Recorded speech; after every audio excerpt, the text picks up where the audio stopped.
Hello friends, तो आज मैं आपको सुनाने जा रही हूँ कवच हिंदी कहानी का दूसरा भाग। आप लोग वीडियो को ज़्यादा से ज़्यादा लाइक किया कीजिए प्लीज़। आप लोग वीडियो को बिल्कुल लाइक नहीं करते हैं, प्लीज़ लाइक कीजिए और कमेंट जरूर कीजिए। राजा साहब ने फिर प्याला मुँह से लगाया और बोले, सरदार साहब, मेरा जोश ठंडा हो गया। जिससे प्रेम हो गया उससे द्वेष नहीं हो सकता, चाहे वह हमारे साथ कितना ही अन्याय क्यों ना करे। जहाँ प्रेम का प्रेमी के हाथों कत्ल हो, वहाँ समझ लीजिए कि प्रेम ना था, केवल विषय लालसा थी। मैं वहाँ से चला आया, लेकिन चित्त किसी तरह शांत नहीं होता था। तब से अब तक मैंने क्रोध को जीतने की भरकस कोशिश की, मगर असफल रहा। जब तक वह शैतान जिंदा है, मेरे पहलू में एक कांटा खटकता रहेगा, मेरी छाती पर सांप लौटता रहेगा। वही काला नाग फन उठाए हुए उस रत्न राशि पर बैठा हुआ है।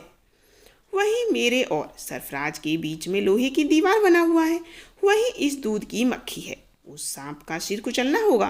जब तक मैं अपनी आंखों से उसकी धज्जियां बिखरती ना देखूंगा, मेरी आत्मा को संतोष ना होगा। परिणाम की कोई चिंता नहीं, कुछ भी हो, मगर उस नर पिशाच को जहन्नुम दाखिल करके दम लूंगी। यह कहकर राजा साहब ने मेरी ओर पूर्ण नेत्रों से देखकर कहा, बतलाइए, आप मेरी क्या मदद कर सकते हैं? मैंने विस्मय से कहा, मैं? राजा साहब ने मेरा उत्साह बढ़ाते हुए कहा, हाँ आप जानते हैं मैंने इतने आदमियों को छोड़कर आपको क्यों अपना विश्वास पात्र बनाया और क्यों आपसे यह भिक्षा मांगी। यहाँ ऐसे आदमियों की कमी नहीं है जो मेरा इशारा पाते ही उस दुष्ट के टुकड़े उड़ा देंगे। शरीर बाजार उसके रक्त से भूमि को रंग देंगे। जी हाँ, एक इशारे से उसकी हड्डियों का बुरादा बना सकता हूँ, उसके नहों में कीले ठुकवा सकता हूँ। मगर मैंने सबको छोड़कर आपको छांटा। जानते हो क्यों? इसीलिए कि मुझे तुम्हारे ऊपर विश्वास है, वह विश्वास जो मुझे अपने निकटतम आदमियों पर भी नहीं है। मैं जानता हूँ कि तुम्हारे हृदय में यह भेद उतना ही गुप्त रहेगा जितना मेरे। मुझे विश्वास है कि प्रलोभन अपनी चरम शक्ति का प्रयोग करके भी तुम्हें नहीं डिगा सकता। पाशविक अत्याचार भी तुम्हारे अधरों को नहीं खोल सकते। तुम बेवफाई ना करोगे, दगा ना करोगे, इस अवसर से अनुचित लाभ ना उठाओगे। जानते हो इसका पुरस्कार क्या होगा? इसके विषय में तुम कुछ भी शंका ना करो। मुझ में और चाहे जितने भी दुर्गुण हूँ, कृतज्ञता का दोष नहीं है। बड़े से बड़ा पुरस्कार जो मेरे अधिकार में है वह तुम्हें दिया जाएगा। मनसब, जागीर, धन, सम्मान सब तुम्हारी इच्छा अनुसार दिए जाएंगे। इसका संपूर्ण अधिकार तुमको दिया जाएगा, कोई दखल नहीं देगा। तुम्हारी महत्वाकांक्षा को उत्तम शिखर तक उड़ने की आज़ादी होगी। तुम खुद फरमान लिखोगे और मैं उस पर आंखें बंद करके दस्तखत कर दूंगा। बोलो, कब जाना चाहती हो? उसका नाम और पता इस कागज पर लिखा हुआ है। इसे अपने शरीर पर, अपने हृदय पर अंकित कर लो और कागज फाड़ डालो। मैंने कितना बड़ा भार तुम्हारे ऊपर रखा है और मेरी आबरू, मेरी जान तुम्हारी मुट्ठी में है। मुझे विश्वास है कि तुम इस काम को सुचारू रूप से पूरा करोगे। जिन्हें अपना सहयोगी बनाओगे बेभरोसे के आदमी होंगे। तब तुम्हें अधिकतम बुद्धिमत्ता, दूरदर्शिता और धैर्य से काम लेना पड़ेगा। एक असंयत शब्द, एक क्षण का विलंब, जरा सी लापरवाही मेरे और तुम्हारे दोनों के लिए प्राण घातक होगी। दुश्मन घात में बैठा हुआ है। कर तो डर, ना कर तो डर का मामला है। यूं ही गद्दी से उतारने के मंसूबे सोचे जा रहे हैं। इस रहस्य के खुल जाने पर क्या दुर्गति होगी, इसका अनुमान तुम आप ही कर सकते हो। मैं बर्मा में नजरबंद कर दिया जाऊंगा, रियासत गैरों के हाथ में चली जाएगी और मेरा जीवन नष्ट हो जाएगा। मैं चाहता हूँ कि आज ही चले जाओ। यह इंपीरियल बैंक का चेक बुक है, मैंने चेकों पर दस्तखत कर दिए हैं। जब जितने रुपयों की जरूरत हो ले लेना। मेरा दिमाग साथ में आसमान पर जा पहुंचा। अब मुझे मालूम हुआ कि प्रलोभन में ईमान को बिगाड़ने की कितनी शक्ति होती है। मुझे जैसे कोई नशा हो गया। मैंने एक किताब में पढ़ा था कि अपने भाग्य निर्माण का अवसर हर एक आदमी को मिलता है और एक ही बार मिलता है। जो इस अवसर को दोनों हाथ से पकड़ लेता है वह मर्द है, और जो आगा पीछा में पढ़कर उसे छोड़ देता है वह कायर होता है। एक को धन, यश, गौरव नसीब होता है और दूसरा खेद, लज्जा और दुर्दशा में रो रो कर जिंदगी के दिन काटता है। फैसला करने के लिए केवल एक क्षण का समय मिलता है। वह समय इतना बहुमूल्य होता है। मेरे जीवन में यह वही अवसर था। मैंने उसे दोनों हाथों से पकड़ने का निश्चय कर लिया। सौभाग्य अपनी सर्वोत्तम सिद्धियों का थाल लिए मेरे सामने हाजिर है। वह सारी विभूतियाँ जिनके लिए आदमी जीता और मरता है मेरा स्वागत करने के लिए खड़ी हैं। अगर इस समय मैं उनकी उपेक्षा करूं तो मुझ जैसा अभागा आदमी संसार में नहीं होगा। माना कि बड़े जोखिम का काम है, लेकिन पुरस्कार तो देखो। दरिया में गोता लगाने से भी मोती मिलता है। तख्त पर बैठे हुए कायरों के लिए कोड़ियों और घोघों के सिवा और क्या? माना कि बेगुनाह के खून से हाथ रखना पड़ेगा, क्या हो जाएगा? बलिदान से ही वरदान मिलता है। संसार समर भूमि है, जहाँ लाशों का जीना बनाकर उन्नति के शिखर पर चढ़ना पड़ता है, जहाँ खून के नालों में तैर कर ही विजय तट मिलता है। संसार का इतिहास देखो, सफल पुरुषों का चरित्र रक्त के अक्षरों में लिखा हुआ है। वीरों ने सदैव खून के दरियों में गोते लगाए हैं, खून की होलियां खेली हैं। खून का डर दुर्बलता और कम हिम्मती का चिन्ह है। कर्मयोगी की दृष्टि लक्ष्य पर रहती है, मार्ग पर नहीं।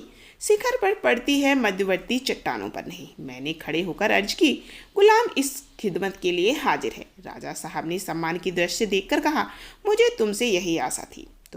तुम्हारा दिल कहता है कि यह काम पूरा कराओगे, मुझे विश्वास है। मेरा भी यही विचार था। देखो, एक एक क्षण का समाचार भेजते रहना। ईश्वर ने चाहा तो हुजूर को शिकायत का मौका नहीं मिलेगा। ईश्वर का नाम न लो, ईश्वर ऐसे मौके के लिए नहीं है। ईश्वर की मदद उस वक्त मांगो जब अपना दिल कमजोर हो। जिसकी बाहों में शक्ति, मन में विकल्प, बुद्धि में बल और साहस है, वह ईश्वर का आश्रय क्यों ले। अच्छा जाओ और जल्द सुरखरू होकर लौटो, आंखें तुम्हारी तरफ लगी रहेंगी। मैंने आत्माओं की आलोचनाओं को सिर तक न उठाने दिया। उस दुष्ट को क्या अधिकार था कि वह सरफराज से ऐसा कुछ से संबंध रखे, जब उसे मालूम था कि राजा साहब ने उसे अपने हरम में दाखिल कर रखा है, हरम में दाखिल कर लिया है। यह लगभग उतना ही गहरे अपराध है जितना किसी विवाहित स्त्री को भगा ले जाना। सरफराज एक प्रकार से विवाहिता है। ऐसी स्त्री से पत्र व्यवहार करना, उस पर डोरी डालना किसी दशा में क्षम्य नहीं हो सकता। ऐसे संगीन अपराध की सजा भी उतनी ही संगीन होना चाहिए। अगर मेरे हृदय में उस वक्त तक कुछ दुर्बलता, कुछ संशय, कुछ अविश्वास था, तो इस तर्क ने उसे दूर कर दिया। सत्य का विश्वास सत्य साहस का मंत्र है। अब वह खून मेरी नज़रों में पापमय हत्या नहीं, जायज खून था। उससे मुंह मोड़ना लज्जाजनक कायरता। गाड़ी के जाने में अभी 2 घंटे की देर थी। रात भर का सफ़र था, लेकिन भोजन की ओर बिल्कुल रुचि न थी। मैंने सफ़र की तैयारी शुरू कर दी। बाजार से नकली दाढ़ी लाया, ट्रक में 2 रिवॉल्वर रख लिए। फिर सोचने लगा, किसे अपने साथ ले चलूँ। यहाँ से किसी को ले जाना तो नीति विरुद्ध है। फिर क्या अपने भाई साहब को उतार दूँ? यही उचित है। उन्हें लिख दूँ कि मुझसे बम्बई में आकर मिले। लेकिन नहीं, भाई साहब को क्यों फंसाऊँ, कौन जाने क्या हो। बम्बई में ऐसी आदमियों की क्या कमी। 1 लाख रुपए का लालच दूंगा, चुटकियों में काम हो जाएगा। वहाँ एक से एक सातिर पड़े हैं, जो चाहे तो फरिश्तों का भी खून कराएं। बस इन महाशय को किसी हिकमत से किसी वेश्या के कमरे में लाया जाए और वहीं उनका काम तमाम कर दिया जाए। या समुद्र के किनारे जब वह हवा खाने निकले तो वहीं मारकर लाश को समुद्र में डाल दिया जाए। अभी चूंकि देर थी, मैंने सोचा लाओ संध्या कर लूँ। जो ही संध्या के कमरे में कदम रखा, माता जी के तिरंगे चित्र पर नजर पड़ी। मैं मूर्ति पूजक नहीं हूँ, धर्म की ओर मेरी प्रवृत्ति नहीं है, न कभी कोई व्रत रखता हूँ। लेकिन न जाने क्यों उस चित्र को देखकर अपनी आत्मा में एक प्रकाश का अनुभव करता हूँ।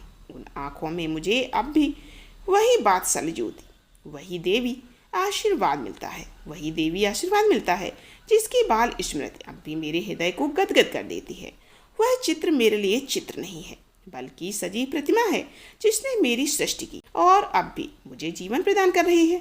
उस चित्र को देखकर मैं एकाएक चौंक पड़ा, जैसे कोई आदमी उस वक्त चोर के कंधे पर हाथ रख उदय जब वह सींग मार रहा हो। इस चित्र को रोज ही देखा करता था। दिन में कई बार उस पर निगाह पड़ती थी, पर आज मेरे मन की जो दशा हुई वह कभी ना हुई थी। कितनी लज्जा और कितना क्रोध, मानो वह कह रही है, मुझे तुमसे ये आशा नहीं थी। मैं उस तरफ ताक न सका, फौरन आंखें झुका ली और आंखों के सामने खड़े होने की हिम्मत ना हुई। वह तस्वीर की आंखें न थी, सजीव, तीव्र और ज्वालामय, हृदय में बैठने वाली, नोकदार भाले की तरह हृदय में चुभने वाली आंखें थी। मुझे ऐसा मालूम हुआ था गिर पड़ूंगा। मैं वहीं फर्श पर बैठ गया। मेरा सिर आप ही आप झुक गया। बिल्कुल अज्ञात रूप से, मानो किसी देवी प्रेरणा ने मेरी आत्मा को सजग कर दिया। मन में क्या क्या भाव उत्पन्न हुए, क्या क्या विचार उठे, इसकी मुझे खबर नहीं थी। नहीं जानता था कि मैं सम्मोहित दशा से घर से निकला, मोटर तैयार कराई और 10 बजे राजा साहब की सेवा में जा पहुंचा। मेरे लिए उन्होंने विशेष रूप की ताकीद कर दी थी। जिस वक्त चाहूँ उनसे मिल सकता हूँ, कोई अड़चन न पड़ी। मैं जाकर नम्र भाव से बोला, हुजूर कुछ अर्ज करना चाहता हूँ। राजा साहब अपने विचार में इस समस्या को सुलझाकर इस वक्त इत्मीनान की सांस ले रहे थे। मुझे देखकर उन्हें किसी नई उलझन का संदेह हुआ। त्योरियों पर बल पड़ गए, मगर एक ही क्षण में नीति ने विजय पाई। मुस्कुराकर बोले, हाँ हाँ कहिए, कोई खास बात है? मैंने निर्भीक होकर कहा, मुझे क्षमा कीजिए, मुझसे ये काम ना होगा। राजा साहब का चेहरा पीला पड़ गया। मेरी ओर विस्मय से देखकर बोले, इसका क्या मतलब है? मैं यह काम न कर सकूंगा? क्यों? मुझ में ये सामर्थ्य नहीं है। राजा साहब ने व्यंग्यपूर्ण नेत्रों से देखकर कहा, शायद आत्मा जागृत हो गई। क्यों? वही बीमारी जो कायरों और नामर्दों को हुआ करती है। अच्छी बात है, जाओ हुजूर, आप मुझसे नाराज ना हो। राजा साहब ने सिंह की भांत आग्नेय नेत्रों से देखते हुए गरज कर कहा, मत बको नमक। फिर कुछ नम्र होकर बोले, तुम्हारे भाग्य में ठोकरें खाना ही लिखा है। मैंने तुम्हें वह अवसर दिया था जिसे कोई दूसरा आदमी देवी वरदान समझता, मगर तुमने उसकी कद्र न की। तुम्हारी तकदीर तुमसे फिरी हुई है। हमेशा गुलामी करोगे और धक्के खाओगे। तुम जैसे आदमियों के लिए गेरुए बाने हैं और कमंडल तथा पहाड़ की गुफा। इस धर्म और अधर्म की समस्या पर विचार करने के लिए उसी वैराग्य की जरूरत है। संसार मर्दों के लिए है। मैं पछता रहा था कि मैंने पहले ही क्यों ना इनकार कर दिया। राजा साहब ने एक क्षण के बाद फिर कहा, अब भी मौका है, फिर सोचो। मैंने उसी निशक तत्परता के साथ कहा, हुजूर मैंने बहुत सोचा। राजा साहब मोट दांतों से काट कर बोले, बेहतर है, जाओ आज ही रात को मेरे राज की सीमा से बाहर निकल जाओ। शायद कल तुम्हें इसका अवसर न मिले। मैं ना मालूम क्या समझकर तुम्हारी जान बख्शी दे रहा हूँ।